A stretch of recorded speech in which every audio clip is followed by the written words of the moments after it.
Bonjour, aujourd'hui une vidéo très particulière de la catégorie Mindset. Je vais t'expliquer comment j'ai fait pour perdre 80 000 euros. Ouais, 80 000 euros, ça fait mal, mais heureusement, ça finit bien parce que je les ai retrouvés. C'est parti.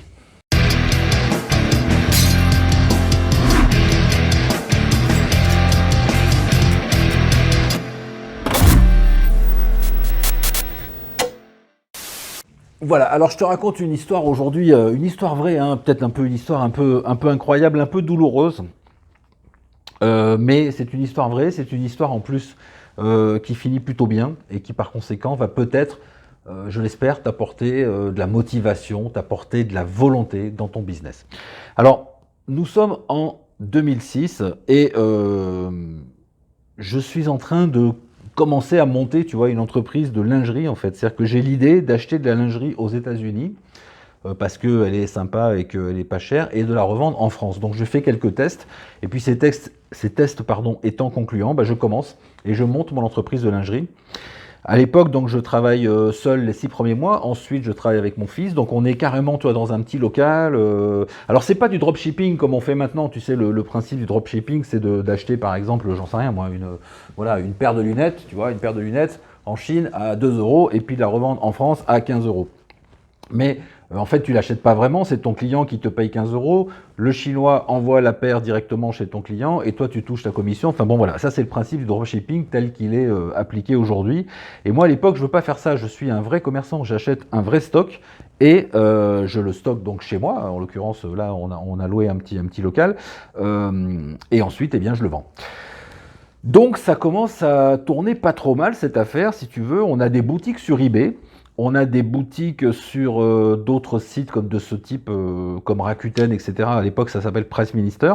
On a aussi, bien sûr, nos boutiques à nous, nos propres sites internet. Je commence à faire aussi de la vente en gros. Enfin, tu vois, et ça commence à prendre de l'ampleur. Et tous les deux, on est là, on met nos annonces, on achète, on revend, on se débrouille. Et ça fonctionne bien. Ça nous permet de tirer un salaire et de faire du bénéfice. D'autant plus que la lingerie aux États-Unis, c'est pas très très cher, que moi je peux la vendre donc avec une marge qui est assez importante en France. Et surtout, à l'époque, en plus, dans ces années-là, on bénéficie d'un taux de change qui est exceptionnel puisqu'il est monté jusqu'à plus de 1,60. C'est-à-dire que quand tu mets 1 euro, 1 euro, eh bien tu obtiens 1,60 $, tu vois. Donc c'est vraiment intéressant. Alors bon, ça fonctionne bien, tout va bien, c'est super, bravo. Et puis, comme tout entrepreneur, vient un moment où je commence à penser, si tu veux, à la suite, et où je me dis, bon, qu'est-ce qui va se passer dans les 3 ans, dans les 4 ans, dans les 10 ans qui viennent, etc.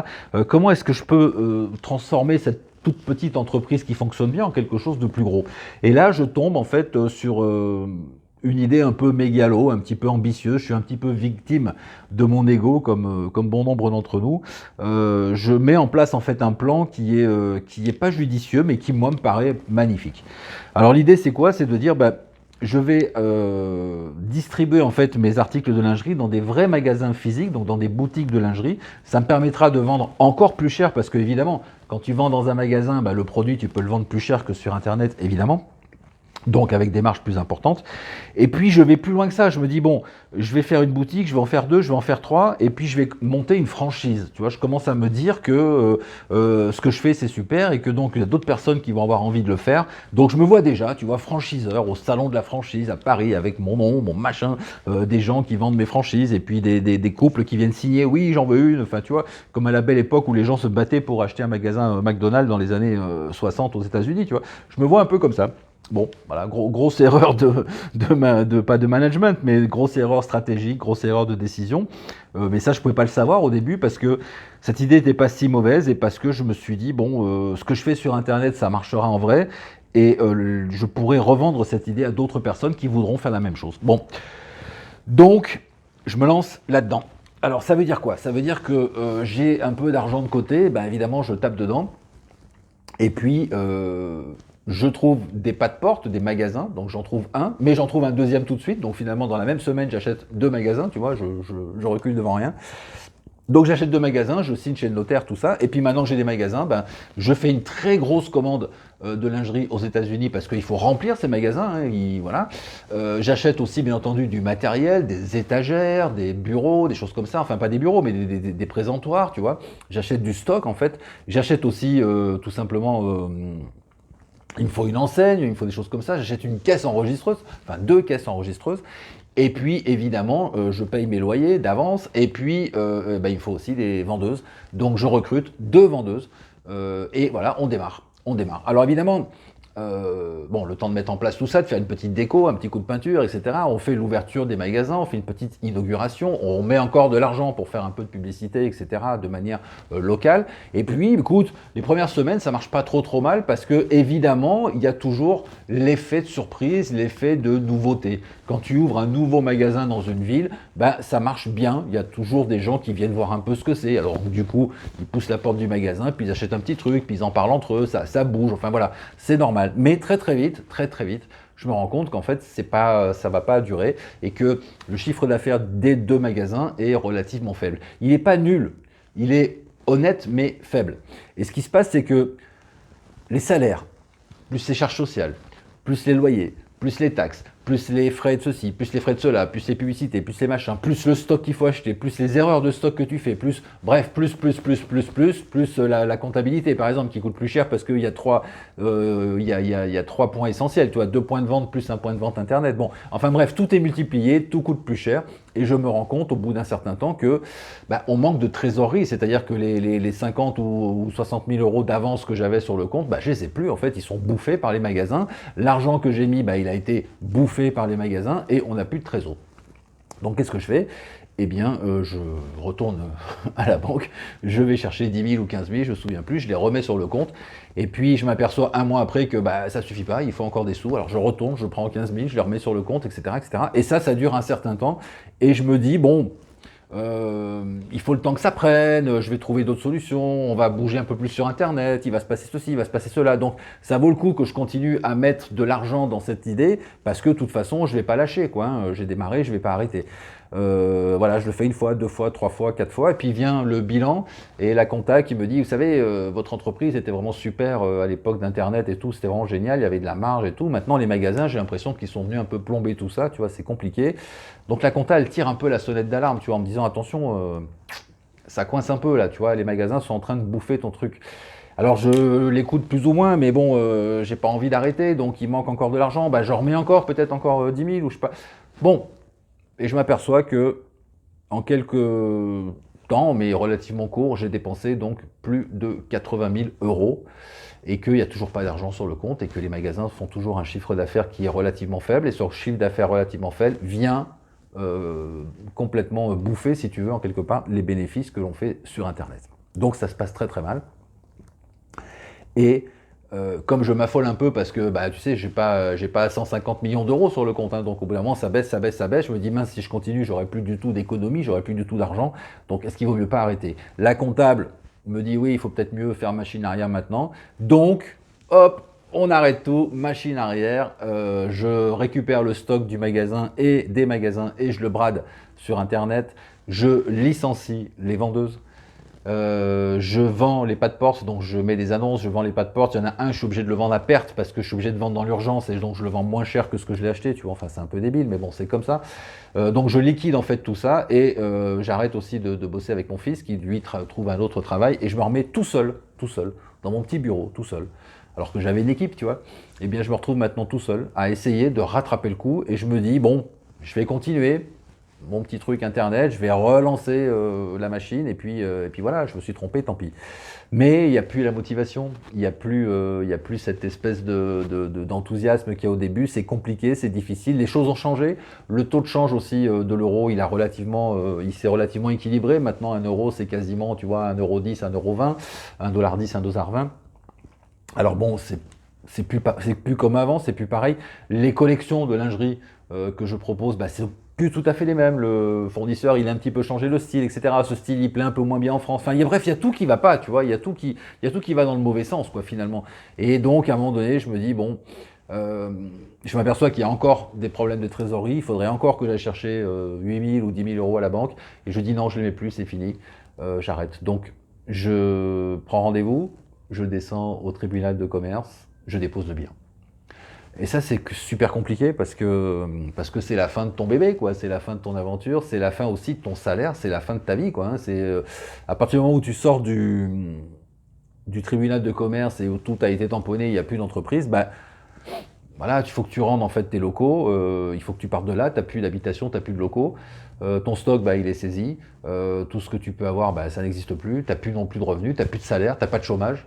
Bref, c'est vraiment la merde, quoi. Donc, bon, je galère un petit peu, mais pas trop, parce que j'ai quand même encore un peu d'argent, donc je continue à prendre de l'argent sur les économies et à vivre avec. Et puis, je trouve en urgence un revenu, un job, tu vois. Et puis, voilà. Bon, 3 ans, 4 ans passent, j'ai fait la gueule, hein, évidemment, hein, en sortant du tribunal de commerce, j'ai fait la gueule, c'est clair, mais bon, je me reprends, tu sais, on se remet de tout. Hein. 3 ans, 4 ans après, je décide de remonter une affaire. Tu sais, je crois que quand tu es entrepreneur un jour, entrepreneur toujours, tu vois, c'est-à-dire que je suis salarié, bon, ça va pas trop mal, j'ai un petit salaire et tout, mais bon, ça me saoule, quoi, c'est pas mon truc, j'ai envie d'être indépendant, j'ai encore envie d'essayer autre chose, etc. Donc je remonte une affaire, celle que je suis en train celle que j'ai actuellement, si tu veux, une affaire donc de coaching. Et pour ça, en fait, je prends les services d'un coach. Et ce coach, en fait, bon voilà, on essaye de limiter un petit peu, tu vois, comment dirais-je, les frontières de mon activité, me demande un petit peu ce que je compte faire, etc., comment ça va se passer. Et puis il vient un moment où il me dit, bon, mais quelle est ta motivation pour la création de cette nouvelle entreprise, de cette nouvelle entité là? C'est quoi ta principale motivation? Alors je lui dis, bah moi j'aime bien l'indépendance, moi je veux être indépendant, etc. Il me dit, oui, mais d'accord, mais qu'est-ce qu'il y a d'autre? Bah j'aime bien, voilà, mon but c'est de rechercher la liberté financière, la réussite, le machin. Bon d'accord, ok, mais qu'est-ce qu'il y a avec ça? Et je cherche en fait une motivation sincère, profonde, tu vois, réelle, et je trouve. Et je lui dis, je vais te dire, ma motivation, elle n'est pas super glorieuse, mais en fait c'est ça la motivation finalement que j'ai en tout cas actuellement, c'est que, et je lui raconte mon histoire, je lui raconte l'histoire de la lingerie, des 80 000 que j'ai perdus, et que ces 80 000 je les ai là, et que j'ai envie de les récupérer, et que finalement ma motivation première là tout de suite maintenant, bah, c'est de récupérer mes 80 000 euros, parce que j'ai fait une connerie, je suis responsable de ma connerie, j'ai envie de réparer ma connerie.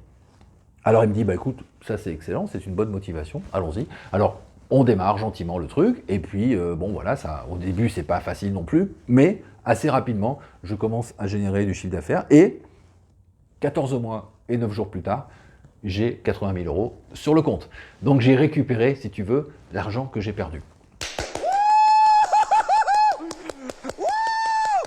C'est mortel! Oh, c'est mortel! Alors, c'est pas pour en tirer une gloriole que je te fais cette vidéo, c'est pas pour te dire, t'as vu, je suis fort, en 14 mois, j'ai récupéré 80 000 euros. Non, c'est pas ça. Ce que je veux te dire, c'est que peut-être que tu es dans la difficulté en ce moment même, ou peut-être que tu as été, ou que tu seras dans la difficulté. C'est normal, ça fait partie de la vie d'un entrepreneur. Normal, quoi, ça peut pas être toujours rose. Je t'ai expliqué, ça allait très très bien, et puis d'un coup j'ai fait une connerie et ça allait très très mal, en l'espace de quelques mois, tu vois. Et puis même quand ensuite j'ai réparé ma connerie en disant ok, je vends tous les magasins, je me débrouille et je reprends à zéro, bah là c'était les circonstances qui étaient plus bonnes, tu vois, c'était plus pareil. Il y a tout qui n'allait pas. Je te l'ai expliqué, les collections de lingerie c'était plus les mêmes, les taux de change étaient pas bons, enfin tu vois, il y a rien qui allait, quoi. Donc je pouvais pas reprendre en fait mon niveau, tu vois. Donc il vient un moment où tu le verras, ou tu le vois, ou tu l'as vécu dans ta vie d'entrepreneur, il y a des moments où c'est compliqué.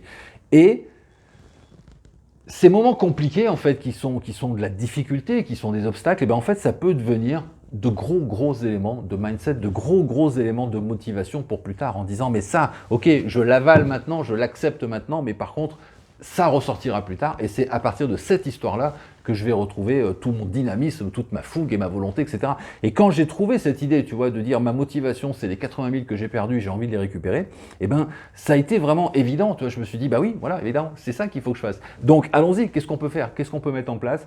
Comment est-ce qu'on peut se débrouiller pour que ces 80 000, je puisse les récupérer le plus vite possible, parce que je veux les récupérer, parce que je me sentais responsable de cette perte et que il y avait que moi qui pouvais les récupérer. Tu vois ce que je veux dire?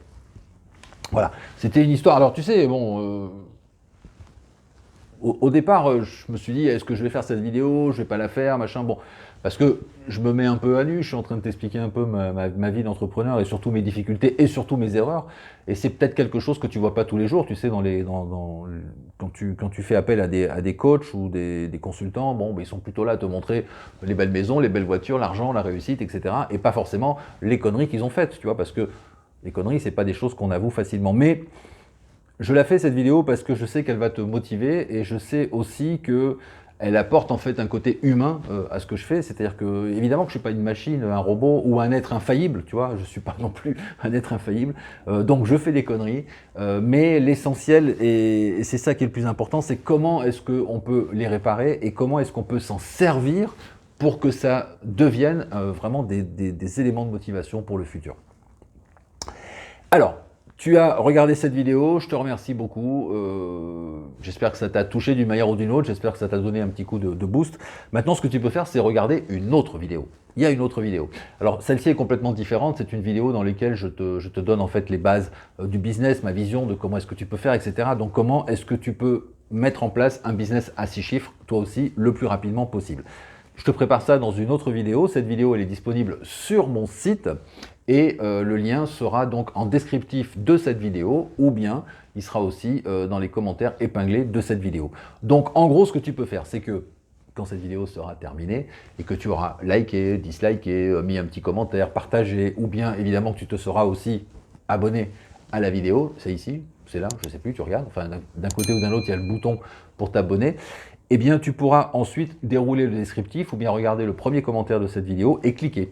Tu vas te retrouver sur mon site et tu vas te retrouver sur une page où il y a une autre vidéo qui dure, je crois, peut-être 20 minutes, dans lequel donc, je t'explique comment monter un business de A à Z, un business à 6 chiffres avec des étapes simples, en allant à l'essentiel, en étant le plus rapide possible, etc.